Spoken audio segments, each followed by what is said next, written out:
अस्सलाम वालेकुम। सबसे पहले चाइनीज़ फ्यूचर्स डी बार्स और एचआर की अगर बात करें तो फ्यूचर्स स्टेबल रहे उसके, और अगर कोक और आयरन ओर की बात करें तो कोक 4% तकरीबन ऊपर गया, जबकि आयरन ओर 2% के करीब ऊपर गया। चाइनीज़ हॉलीडेज शुरू होने वाली है जिसकी वजह से एक्टिविटी आहिस्ता आहिस्ता से ख़त्म होती चली जा रही है, और उसके बाद न्यू ईयर हॉलीडेज़ के बाद जब वापस आएंगे तो फिर मार्केट का सही सेंटीमेंट पता चलेगा। अगर स्पॉट मार्केट की बात करें तो अराउंड 660 से लेकर 675 के लगभग एचआरसी की ऑफर्स आ रही हैं, जो कि काफ़ी हायर साइड पर है। अगर वीक ऑन वीक देखा जाए तो तकरीबन 30 से $35 की इंक्रीमेंट है ये। एफओबी प्राइस एचआरसी की अराउंड वहाँ पर 635 से 640 के लगभग चल रही है। और अगर आयरन ओर स्पॉट प्राइस बात करें तो 127 पे आ चुका है अभी, जो कि पिछले हफ्ते से कंपैरिजन के अंदर तकरीबन $8 ऊपर है।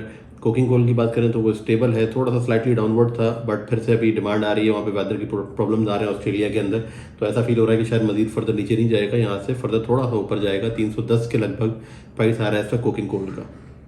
जो एचआरसी के प्राइसेस चाइना में हो चुके हैं उसके बाद से सेंटिमेंट्स कुछ थोड़े से कूल डाउन से नज़र आ रहे हैं। वहाँ पर मार्केट में इस किस्म की एक्सेप्टेंस नहीं आ रही है। अब जिस तरह से शार्प इंक्रीज हुआ है लास्ट वीक के अंदर, कोई भी ज़्यादा आगे सौदे सुनने में नहीं आए। अब शायद न्यू ईयर हॉलीडेज़ के बाद ये चीज़ पास ऑन हो सके, या फिर शायद सेलर्स को अपनी ऑफर्स रिवर्ट बैक करनी पड़े, तो वहाँ पर इतना अच्छा रिस्पॉन्स नहीं आया अभी कस्टमर से। ना किसी किस्म का पैनिक है कि रीस्टॉक कर लें वो माल को अच्छे ज़्यादा ऊपर प्राइस के ऊपर। अभी फिलहाल जो पुराने ऑर्डर्स हैं उन्हीं को एग्जीक्यूट करने की वो कोशिश कर रहे हैं। उसकी एक खास वजह ये भी है कि जो ब्यूरो ऑफ स्टेटिस्टिक्स है उन्होंने चाइनीज़ जो फिगर्स दिए हैं कंज्यूमर कॉन्फिडेंस के, कंज्यूमर स्पेंडिंग के, बेसिकली वो पॉजिटिव नहीं है और वो नेगेटिव है, जो कि एक सेंटिमेंट को नेगेटिवली इम्पैक्ट कर सकते हैं। चाइनीज़ न्यू ईयर के बाद जब सब पब्लिक वापस आएगी और मिल्स वापस आएंगी तो हो सकता है कि वो उस किस्म का जो एक पॉजिटिव सेंटिमेंट था वो ना रहे, और जो चाइनीज़ फ्यूचर्स हैं वो भी ऐसा ऐसा स्टेबल होते नज़र आ रहे हैं। कुछ बहुत ज़्यादा वो उसके अंदर तेज़ी नज़र नहीं आ रही। बाकी कंट्रीज़ की बात करें अगर वियतनाम की, तो वहाँ पर फॉर्मोसा मिल ने अपनी प्राइसेस एचआरसी की दोबारा से एक दफ़ा बढ़ा दी लास्ट वीक के अंदर। तकरीबन $15 के आसपास इंक्रीमेंट आया है उसका। स्क्रैप की बाइंग प्राइसेस वियतनाम ने बढ़ा दी हैं। अगर स्क्रैप की बात करें तकरीबन $9 से $10 के करीब स्क्रैप की प्राइस वहाँ पर वीक ऑन वीक बढ़ी है अभी। लेकिन अब बिड और ऑफर्स का जो गैप है वो बढ़ता जा रहा है, और बायर्स वियतनाम के अंदर बायर्स ज़्यादा हायर प्राइस देने के लिए भी राज़ी नहीं है। अगर रीबार्स की बात करें वहाँ पर वियतनाम के अंदर, तो वो भी तकरीबन $10 के आसपास उसके अंदर भी इंक्रीमेंट हुआ है अभी। ताइवान के अंदर मार्केट स्टेबल है। स्क्रैप की तकरीबन 395 के लगभग ऑफर्स आ रही थी यूएसए से एचएमएस की ताइवान में, जिस पे बुकिंग हो भी रही थी, लेकिन अब फिलहाल थोड़ी सी वहाँ पर खामोशी है, थोड़ा सा स्टेगनेंट सी मार्केट अभी इस वक्त चल रही है। साउथ कोरिया के अंदर भी मार्केट क्वाइट है, वो भी अभी इस वक्त प्राइसेस बढ़ाकर नहीं दे पा रहे, और मार्केट की स्टेबल मार्केट ही कहेंगे, वीक ऑन वीक किसी किस्म का कोई खास चेंज देखने में नहीं आया। जापानीज मार्केट के अंदर कैंटो टेंडर था, उसका रिजल्ट बहुत अच्छा आया है और प्राइसेस वहाँ पर फर्दर इंप्रूव कर चुके हैं अभी, जिसकी वजह से अब जो ऑफर्स जा रहे हैं बाकी की कंट्रीज़ को वो काफ़ी हायर साइड के ऊपर जा रहे हैं, और उसकी एक्सेप्टेंस अभी देखना है हमें कि आती है या नहीं आती। बट टोक्यो स्टील ने अपनी प्राइसेस जो बाइंग प्राइस है डोमेस्टिक, जो कि कलेक्शंस बहुत ज़्यादा कम है स्क्रैप की, उसकी वजह से उसको असेस करते हुए उन्होंने जो प्राइस तकरीबन अपनी रेस की है वो $15 से $16 के करीब इसके आसपास प्राइस रेस कर दी है डोमेस्टिक बाइंग की स्क्रैप के लिए, जो कि थोड़ा सेंटिमेंट को सपोर्ट करेगी और फिनिश को भी सपोर्ट करेगी। टर्की के अंदर मोस्टली जो है वो खामोशी रही लास्ट वीक में, किसी किस्म की कोई डील सुनने में नहीं आई, सिवाय इसके कि एक आध डील सुनने में आई है, जो कि प्राइसेस भी थोड़ा सा स्लाइटली डाउनवर्ड है उस डील के लिए। एचएमएस का प्राइस, यूरोपियन एचएमएस का प्राइस 414 के ऊपर कंक्लूड हुआ था, जबकि श्रेडेड का प्राइस तकरीबन 434 के आसपास कंक्लूड हुआ था टर्की के अंदर। बट चूंकि बाइंग नहीं है, अब जो मेन मिल्स का फोकस है वो बेसिकली अपने फिनिश सेल्स के ऊपर है, क्योंकि रीस्टॉकिंग तो काफ़ी टर्की ने ऑलरेडी कर ली थी लास्ट वीक के अंदर, और अब उनका ये है कि अपने रीबार्स और एचआरसी और बाकी सारी चीज़ों के ऊपर फोकस करें और सेल्स कर सकें, अपनी ऑर्डर बुक्स को हेल्दी करें, फिर उसके बाद दोबारा से रीस्टॉकिंग के लिए आए। बहुत ज़्यादा पार्टिसिपेंट मार्केट में इस तरीके से कह रहे हैं कि टर्की ने रीस्टॉक पिछला तो कर लिया, लेकिन फिर से दोबारा अभी उनको नेक्स्ट शिपमेंट्स के लिए इस हफ्ते या फिर अगले हफ्ते वापस मार्केट में आना पड़ेगा, और मार्केट्स कहीं पर भी चेंज नहीं होंगी, कोई ऐसा डाउनवर्ड ट्रेंड नज़र नहीं आ रहा। बट टाइम बिंग मिल्स की पूरी कोशिश है कि प्राइस को पुश किया जा सके और कुछ लोअर प्राइसेस ये ले सकें अपने सेलर्स से, और सेलर्स को भी शायद थोड़ा सा स्लैश करनी पड़ेंगी ऑफर्स, एक अपनी अट्रैक्शन डेवलप करने के लिए, सेल्स के लिए।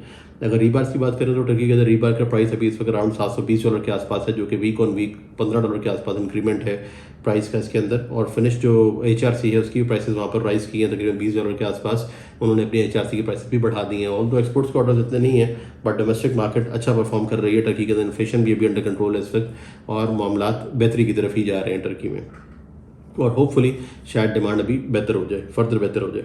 यूरोप के अंदर एचआरसी के प्राइसेस पे भी प्रेशर है। पहले तो पिछले हफ्ते यूरोपियन मिल्स ने अपने प्राइसेस बढ़ाए थे एचआरसी के, खासे प्राइसेस बढ़ाए थे, 50-60 यूरो के करीब इंक्रीमेंट था। अभी दोबारा सुनने में आ रहा है कि तकरीबन 10-15 यूरो के आसपास इंक्रीज़ हुई है प्राइसेस लास्ट वीक के अंदर, और फर्दर भी प्राइस इंक्रीज़ होने के खदशात जाहिर किए जा रहे हैं मार्केट में। तो होपफुली क्योंकि फिनिश की भी अभी डिमांड वहाँ पर अच्छी है और एक अच्छा मार्केट का बैलेंस चल रहा है यूरोप के अंदर, तो होपफुली मार्केट वहाँ पर स्टेबल ही रहेगी। किसी किस्म का हम खास खातिर ख्वाह मूवमेंट उसमें एक्सपेक्ट नहीं कर रहे अभी कमिंग वीक के अंदर। बाकी यूएसए की अगर बात करें तो वहाँ पर तो जो जनवरी के अनाउंस हुए हैं प्राइसेस वो तकरीबन 30 से 40 कई न्यू ग्रेड्स के लिए $50 पर ग्रॉस टन के हिसाब से भी इंक्रीमेंट था, जिसको एक्सेप्ट करने में मुश्किलात पैदा हो रही हैं मिल्स के लिए। वो उस तरीके से एक्सेप्ट नहीं कर पा रहे हैं उसको, और कोशिश कर रहे हैं किसी तरीके से प्राइसेस को थोड़ा सा रीनिगोशिएट किया जा सके अपने फ्रेश प्राइसेस को देखते हुए। बट ओवरऑल सेंटिमेंट काफ़ी पॉजिटिव है, और होपफुली अभी न्यू ईयर हॉलीडेज़ के बाद जब चीज़ें वापस नॉर्मलाइज होंगी तो चीज़ें बेहतरी की तरफ जाएंगी, और जो एक्टिविटी है और मूवमेंट है मालों की वो कुछ बेहतर हो जाएगी। स्क्रैप की प्राइसेस को ऊपर देखते हुए ब्राज़ील की प्राइसेस भी काफ़ी स्टेबल हो चुकी हैं। पिग आयरन के हवाले से $5 FOB के आसपास प्राइस आ रही है, और होपफुली यहाँ पर स्टेबल रहेगी। डिमांड भी अच्छी डेवलप हो रही है, क्योंकि पिग आयरन कहीं से भी सस्ता अवेलेबल नहीं है। रशिया ने भी प्राइसेस अपनी पिग आयरन की बढ़ा दी हैं, और ये भी एक इंडिकेटर है कि प्राइसेस थोड़ी फर्म अप हो रही हैं स्क्रैप की, जो कि पिग आयरन को भी सपोर्ट कर रही हैं, और हर तरफ से पिग आयरन की प्राइसेस अभी बढ़ने की खबरें मिलने में आ रही हैं। और इसी तरीके से क्योंकि फिनिश जो फ्लैट प्रोडक्ट्स हैं उसकी भी प्राइसेस बेहतर हो रही हैं यूएस में, ब्राज़ील के अंदर, तो जो स्लैब्स की प्राइसेस हैं वो भी ब्राज़ील के अंदर कुछ बढ़ी हैं और काफ़ी स्टेबल है अभी इस वक्त। तो होपफुली ब्राज़ील मार्केट और जो बाकी अमेरिकन साइड है सब की सब अभी फ़िलहाल पॉजिटिव है, चाहे वो फ्लैट प्रोडक्ट्स हो चाहे लॉन्ग प्रोडक्ट्स हो। बांग्लादेश के अंदर भी एक्टिविटी दोबारा से काफ़ी स्पार्क कर रही है। अभी काफ़ी अर्से से वो लोग खामोश थे। लास्ट वीक भी 2 बल्क कार्गोज की न्यूज़ सुनने में आई। अब सुनने में आ रहा है कि शायद 1 बल्क कार्गो यूके से भी कुछ बुक किया है बांग्लादेश ने, और फर्दर नेगोशिएशन उनकी कुछ चल रही है। तो रीस्टॉकिंग ये बांग्लादेश के अंदर अब दोबारा से देखने में आ रही है। इवन अगर कंटेनर्स की बात भी करें तो उसके अंदर भी बड़ा अच्छी एक्टिविटी है। 450-60 के लगभग HMS खरीदने के लिए बांग्लादेशी कस्टमर्स अभी इस वक्त राजी हैं और रेडी हैं, और होपफुली इनकी रीस्टॉकिंग का भी ये सिलसिला चलता रहेगा इस हफ्ते के अंदर, क्योंकि उनको जो इन्वेंट्रीज थी वो रिप्लेनिश हो चुकी थी ऑलरेडी, और अब उनको दोबारा से उसको बेहतरी की तरफ लेकर आना है अपनी इन्वेंट्रीज को। अगर इंडिया की बात करें तो इंडिया में भी स्टेबिलिटी है, उतना इंटरेस्ट नहीं है बाइंग का स्क्रैप की, but overall as long as price अगर अच्छा हो तो वहाँ पर कस्टमर मौजूद हैं और बाइंग हो रही है। फिनिश की प्राइसेस भी अच्छे हैं, एक्सपोर्ट मार्केट अच्छी है, अभी ओवरऑल सेंटिमेंट स्टेबल हैं दुनिया भर के अंदर, और चाइना अगर पॉजिटिव रहता है तो फिर इंडिया के अंदर भी एक्टिविटी इसी तरीके से बेहतर रहेगी। इंडिया की डोमेस्टिक मार्केट भी इस वक्त अच्छा परफॉर्म कर रही है, खाली एक्सपोर्ट डिपेंडेंट नहीं है वो उनके जो मिल्स हैं। होपफुली एक बैलेंस के अंदर मार्केट चलती रहेगी इंडिया की भी। अगर पाकिस्तान की बात करें तो पाकिस्तान में एलसी के मामला काफ़ी ज़्यादा ख़राब हो चुके हैं। एलसी इस्टेब्लिश नहीं हो रही, जो पुराने ऑर्डर्स हैं कस्टमर्स के वो एग्जीक्यूट नहीं हो पा रहे अभी, और कोई रास्ता आगे नज़र नहीं आ रहा। तो टाइम बीइंग किसी किस्म की कोई डील लास्ट वीक के अंदर सुनने में नहीं आई पाकिस्तान में। जो प्राइस लेवल आ रहे थे वो 460 से 65 के लगभग ऑफर्स आ रही थी, मगर किसी किस्म की कोई कंक्लूजन नहीं है, क्योंकि उसको एग्जीक्यूट करने का कोई तरीका ही मौजूद नहीं है पाकिस्तानी कस्टमर्स के पास।